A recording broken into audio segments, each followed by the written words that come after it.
तो बाबा बराती भी तो चाहिए। ये देखो ना कितने देवता हैं, देवता तो करोड़ों हैं बाबा, करोड़ों देवता जा रहे हैं और हम केवल 10-5 लोग जाएंगे।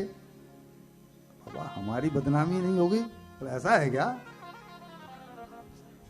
तो भगवान ने सारी जितनी भोले बाबा ने जितने भूत पिशाच पिशाचनी भूतनी जितने भी थी सबके लिए इन्विटेशन भेज दिया कि सब आ जाओ बारात में। अब वो कैसे हैं? को मुख ही न विपुल मुख काऊ, किसी के मुख ही नहीं है और किसी के दुनिया भर के मुख, कई कई मुख। बिन पद कर को बहु पद बाऊ, किसी के पैर नहीं और किसी के बहुत पैर है। विपुल नयन को नयन विहीना, किसी के बहुत नयन और किसी को एक भी नहीं है। हष्ट पुष्ट को अति तन छीना, एकदम लकड़ी के समान और कोई कोई विशाल हाथी जैसा। और खुद डमरू लेकर के और नंदी पर बैठ गए। ऐसी बेढंगी बारात को देखकर भगवान विष्णु ने चुटकी ली। भगवान विष्णु लक्ष्मी जी से बोले, सब देवताओं को संबोधित करते हुए कि देखो हम पराये नगर में जा रहे हैं, अगर वहां खुआरी नहीं करवानी है तो इस बारात से अलग हो जाओ। ये भूत पिशाचों की जो बारात है, इस बारात से अलग हो जाओ, नहीं तो वहां पर लोग सब बैठेंगे। तो उन्होंने को भी लगा भी बात सही है, तो वो सब अलग अलग, इन बाबा आपकी बारात अलग चलेगी और हमारी बारात अलग से। भगवान भोलेनाथ तो अंतर्यामी है, उन्हें पता है कि इनके मन में क्या चल रहा है। तो बोला ऐसा करो, हम पीछे पीछे आ रहे हैं, आप लोग आगे आगे चलो, हम पीछे पीछे। और भगवान शंकर बैठे नंदी के ऊपर, तो मुंह कर लिया नंदी के पूंछ की तरफ। पूछा गया बाबा, दूल्हे का मुंह तो सामने की तरफ होता है, दूल्हे का मुंह सामने की तरफ होता है और आपने मुंह कर लिया है पीछे की तरफ। तो भगवान शंकर कह रहे हैं कि संसार में जो दूल्हा जाता है उसके बराती आगे जाते हैं कि पीछे जाते हैं? बराती आगे जाते हैं। तो मैंने अगर तुम्हें आग्रह कर दिया तो क्या पोजीशन होने की? तो तुम मेरे पीछे चलो। तो बाबा दूल्हे का मुंह तो बरातियों की तरफ होता है, तो मैं मुंह उल्टा करके बैठ जाता हूं ना।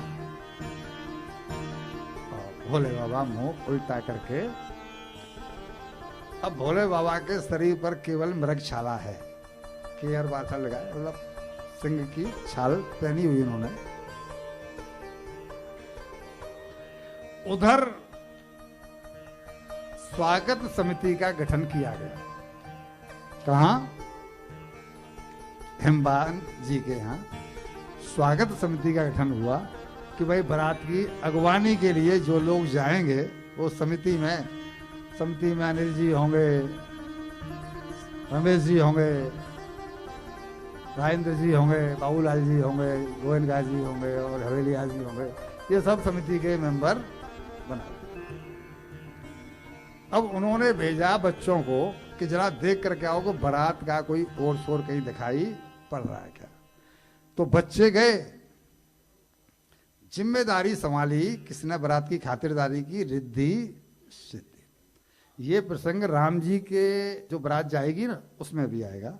वहां भी जानकी जी ने जो बारात की खातिरदारी की जिम्मेदारी सौंपी है वो भी रिद्धि सिद्धि को ही सौंपी है। और जो आप कल जो प्रसंग आया था,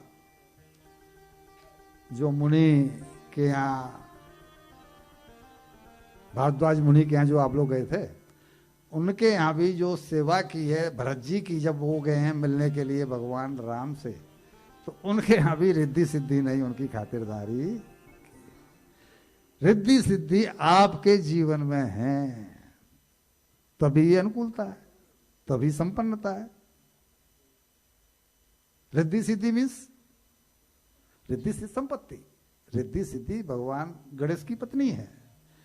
भगवान गणेश जिस पर अनुकूल होते हैं अपनी पत्नियों को इशारा कर देते हैं, चलो अपने बच्चे हैं इनको सभी बोलो। लेकिन रिद्धि सिद्धि का दुरुपयोग होगा तो नाराज तो होंगे, उसका हमें चिंतन करना चाहिए। हम धन को दिवाली वाले दिन तो लक्ष्मी कहते हैं पैसे को। 10 रुपए का नोट जमीन में गिर जाए तो वहां से उसे उठा करके माथे से लगाते हैं। दिवाली वाले दिन धन की सबकी पूजा भी करते हैं। लेकिन भैया जी जरा विचार तो करो कि हमारे बच्चे क्या कर रहे हैं यार, हमने अपने यौवन में क्या किया है।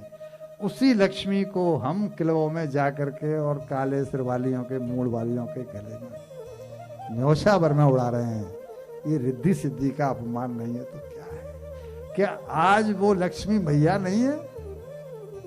केवल दिवाली वाले दिन ही मैया है और बाकी 364 दिन हमने लक्ष्मी को भोग्या बना दिया है। लक्ष्मी हमारी माँ है लेकिन हमने लक्ष्मी को भोग्या बना दिया है। ऐसी अंधी दौड़ हो रही है जिसका कोई हिसाब नहीं। ये चिंतन ही नहीं है कि आखिर में जिसे हम खर्च कर रहे हैं उसको हम लक्ष्मी कह रहे हैं और फिर उसकी ये स्थिति नहीं है। कभी न कभी कोप झेलना ही पड़ेगा। नहीं संभव, क्षमालु नहीं है भगवान, क्षमालु नहीं है, क्षमालु। खातिरदारी के लिए रिद्धि सिद्धि का इंतजाम हुआ और जब लोग वहां गए तो अगवानी के लिए जो गए थे संयोग से सबसे आगे भगवान सूर्य देव थे। हमने बताया ना कि आगे आगे देवताओं का राज चल रही थी, तो सबसे आगे भगवान सूर्य देव थे। और भगवान सूर्य देव जब आ गए थे तो भगवान सूर्य देव का तो कहना क्या, कितनी चमक और कितना ये कितना दिव्य प्रकाश। तो वो जो अगवानी के लिए गए थे उन्होंने पूछा, प्रभु आप दूल्हा हैं क्या? आप दूल्हा है बोला? तब बोलो हम तो दूल्हे के नौकर हैं। उनकी आंखें फटी रह गई। बोलो दूल्हे के नौकर और इतना प्रकाशमान और इतना सुंदर, ये तो फिर दूल्हा कितना सुंदर होगा। हमारी तो पार्वती के जो है ना और भाग्य खुल गए। तो प्रभु माफ करना, आइए आइए आइए आइए। उनको आगे बढ़ा दिया। अब थोड़े से और आगे चले तो आगे उसके पीछे थे चंद्रदेव। चंद्रदेव शीतल हैं वो दिन में। तो उनसे पूछा, प्रभु आप दूल्हे हैं? वो ना। तो भाई हम तो उनके नौकर हैं। वो रात की, हम रात की ड्यूटी संभालते हैं, वो दिन की ड्यूटी संभालते हैं। सूर्यदेव रात की दिन की ड्यूटी संभालते हैं, चंद्रदेव हम तो उनके नौकर हैं। भाई हम दूल्हे में हैं। क्या बात है। तो आगे और चले तो 4 मुख वाले ब्रह्मा जी मिले। प्रभु आपका परिचय? बोला हम दूल्हा के पिताजी हैं।